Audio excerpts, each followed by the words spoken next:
2 लाख। तो उस कीवट से उसके लड़के कहने लगे, पिताजी दीदी की शादी आ गई, कैसे इंतजाम होगा? तो कुछ भी कहो उससे कीवट से, तो एक ही बात कहता था, रघुनाथ जाने,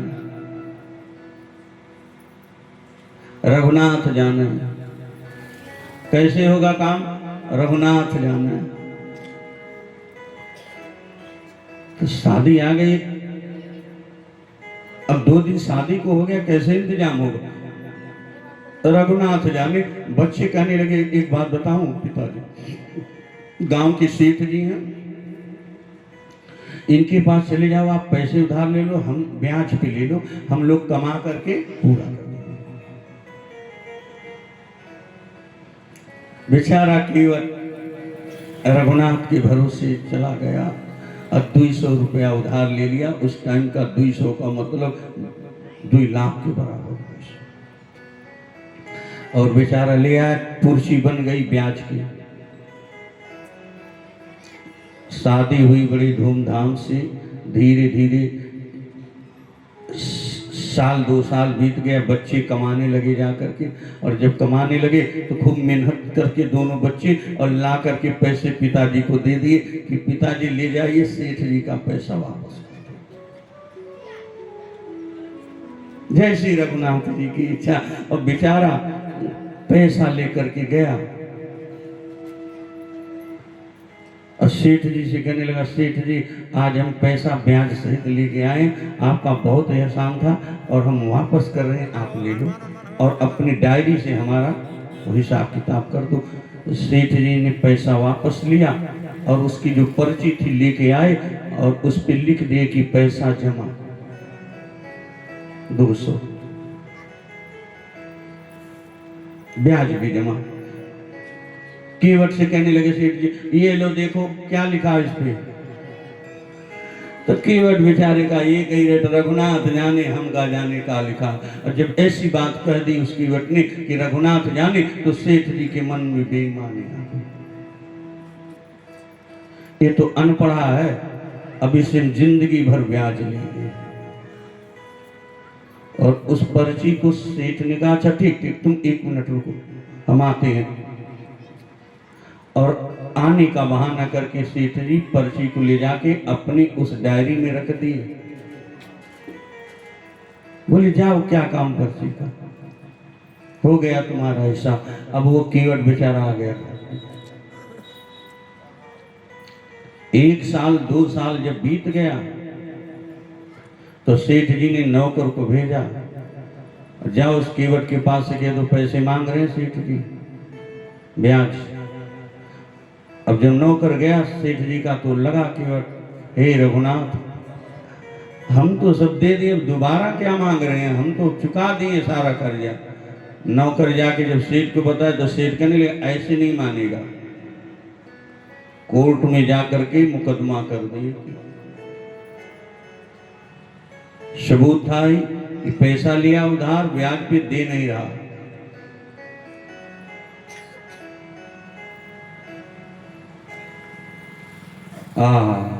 अब जो कोर्ट में कर दिया मुकदमा,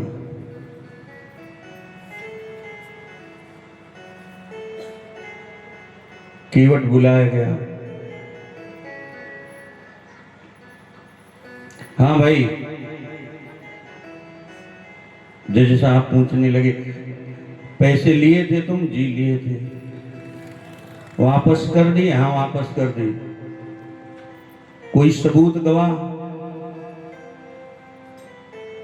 सबूत तो नहीं है। गवाह रघुनाथ जी जाने हम का जाने, हमें तो रघुनाथ के अलावा कोई किसी को जानते नहीं, तो किसको गवाह बताएं। नहीं, मैं ये पूछ रहा हूं, जब तुम्हारा इनका लेन देन हो रहा था तो तुम्हारे और सेठ जी के बीच में और कोई था? हाँ था आया। कौन था? बोले रघुनाथ जी थे, रघुनाथ के सिवा ये सरकार हमारे इनके बीच में कोई नहीं था। ठीक है जाओ घर, कल आना। अब कीवट गया घर पे, यहां सम्मन जारी हो गया कोर्ट से। किसके नाम? रघुनाथ के नाम से। अब वहां से कोर्ट से एक कर्मचारी सम्मन लेकर के पूरा गांव घूम रहा, भाई रघुनाथ का घर कौन है, रघुनाथ का घर कौन। अब रघुनाथ के नाम से कोई हो तब तो। जब वो सब थक गए तो गांव के बाहर एक लोग मिले, बोले भैया रघुनाथ का कौन घर है, पूरे गांव में नहीं मिल रहा। बोले देखो रघुनाथ का घर नहीं है, गांव के बाहर एक मंदिर है रघुनाथ जी का, वही रघुनाथ है। बोला चलो मंदिर हो जाए, मस्जिद हो जाए, घर हम वहीं देखे आते। अब वो सिपाही लेकर के और सम्मन पहुंचा रघुनाथ जी के मंदिर में। बोलो रघुनाथ भगवान की जय हो। वहां कीवट तो नहीं था, लेकिन वो पुजारी था। तो पुजारी को बोला हाँ जी इधर आइए, ये देखो सम्मन है, रघुनाथ जी यही रहते हैं। पुजारी बोला हाँ यही रहते, यही घर, यही तो घर है मंदिर। तो उनके नाम से सम्मन है, उन्हें ले जाके दे दी। अब वो सिपाही उस पुजारी को सम्मन दे के चले गए। और जब सिपाही चला गया तो पुजारी भी लगे सोचने, वाह हरे सरकार वाह, आपके लिए गांव से मिश्री आई, अगरबत्ती आया, धूप आया, कपड़े आए, सब कुछ आया, पर सम्मन पहली बार आया आपके नाम से। पुजारी ले जाकर के सम्मन और रघुनाथ जी के चरण में डाल दी मंदिर में। अब आप जानो, पर हे रघुनाथ जी चाहे जो हो जाए उस कीवट का ख्याल रखना। प्रेम से बोलो सीता रामचंद्र भगवान की जय। दूसरे दिन अदालत लग गई, कीवट पहुंचा अदालत में और भगवान रघुनाथ के भरोसे गया, हे रघुनाथ जी आपके अलावा मेरा कोई नहीं। सेठ जी आ गए, अदालत लग गई। अब तो पुकारा गया रघुनाथ जी हाजिर हो, रघुनाथ जी हाजिर हो, यही गवाह। और यहाँ पुजारी जी आज भगवान को खूब बढ़िया कपड़ा पहना रहे, जाओ आज आपको जाना है ना कोर्ट में गवाही देने कीवट के लिए। खूब बढ़िया से कपड़ा वपड़ा पहना रहे पुजारी। और जब रघुनाथ के नाम से पुकारा गया, कीवट का वही गवाह थे रघुनाथ। तो कोई रघुनाथ हो तब तो आए। सेठ के वकील कहने लगे कोई नहीं आने वाला, डिग्री करो हमारी इतने में। नहीं, आ गए हम। एक बूढ़ा कुर्ता धोती पहना, मैली कुचैली, हाथ में डंडा लिए और अदालत में प्रवेश कर रहा है। मैं हूं रघुनाथ, चलो यहां खड़े हो जाओ। जज साहब ने खड़ा कर दिया। हाँ ये बताओ, सेठ जी से इन्होंने पैसा लिया था तो क्या इन्होंने पैसा वापस किया? हाँ किया।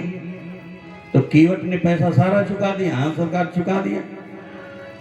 तुम थे वहां पे? हाँ हम थे। तो क्या सबूत है तुम बताओ, गवाह बन के आए हो कि कीवट ने सारा कर्जा चुका दिया सेठ का? तो रघुनाथ जी से क्या छुपा? बोले सरकार सबूत सेठ जी के घर पे, यहाँ सेठ जी को रोके रहिए और एक सिपाही को भेजिए सेठ के घर पे, और इनके अलमारी में जो रखी हुई है डायरी, उसके अंदर कुर्सी है, लेकर के आए पर्ची। और सेठ जी वहां रखे थे छुपा करके। अब एक गया सिपाही लेके आया तो पर्ची लिखी थी उसमें।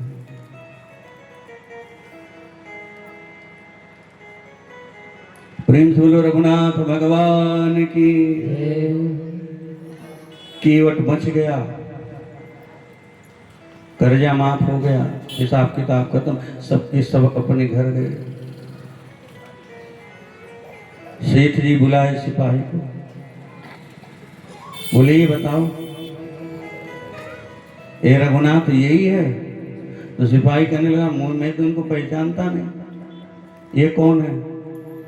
अच्छा अच्छा तुम पहचानते नहीं थे, ये बताओ तुम सम्मन किसको दे के आए थे?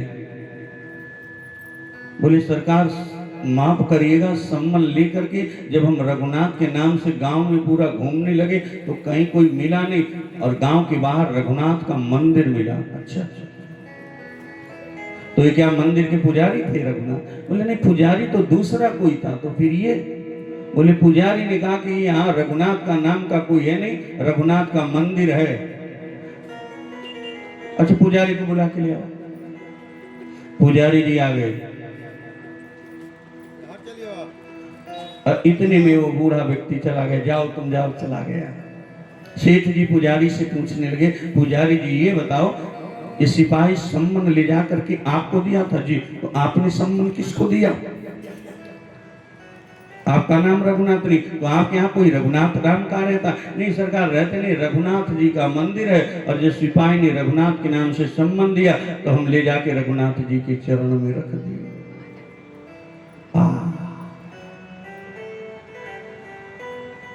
अब तो जज के नीचे से कुर्सी खिसक गई, सबको बोले जाओ, और चुपचाप चले गए अपने कमरे के अंदर, और अंदर से बंद करके दरवाजा लगे रोने, रोते रोते सुबह हो गए। खड़े खड़े दरवाजा खोले, पत्नी खटखटाई दरवाजा, रात भर खटखटाई, सुबह दरवाजा खुला तो पत्नी आई, कहने लगी क्यों रो रहे हो आप? जब से आए हो अदालत से बता नहीं रहे हो। तो से जज साहब रो के कहने लगे कि सुख सारद नारद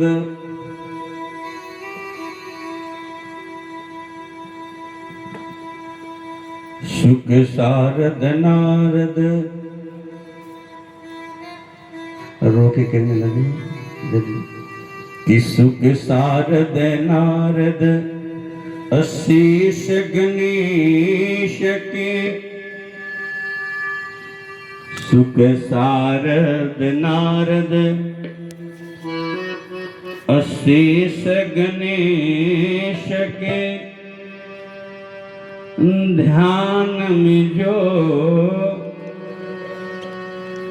आते न रहे, सुख सारद नारद। जो सरस्वती बड़ी बड़ी अमलात्मा विमलात्मा महात्मा के भी ध्यान में तो नहीं आते।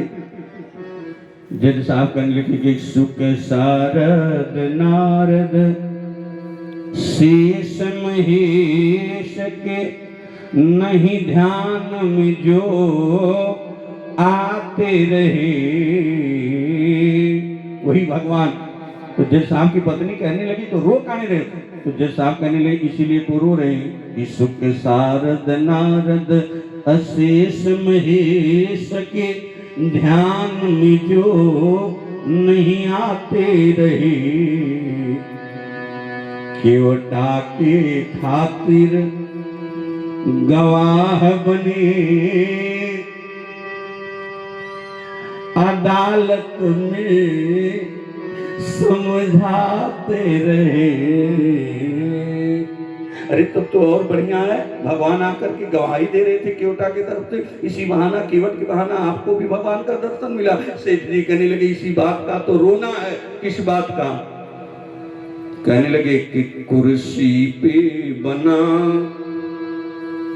मैं जज बैठा रहा, जगदीश खड़े समझाते रहे, कुर्सी पे बना।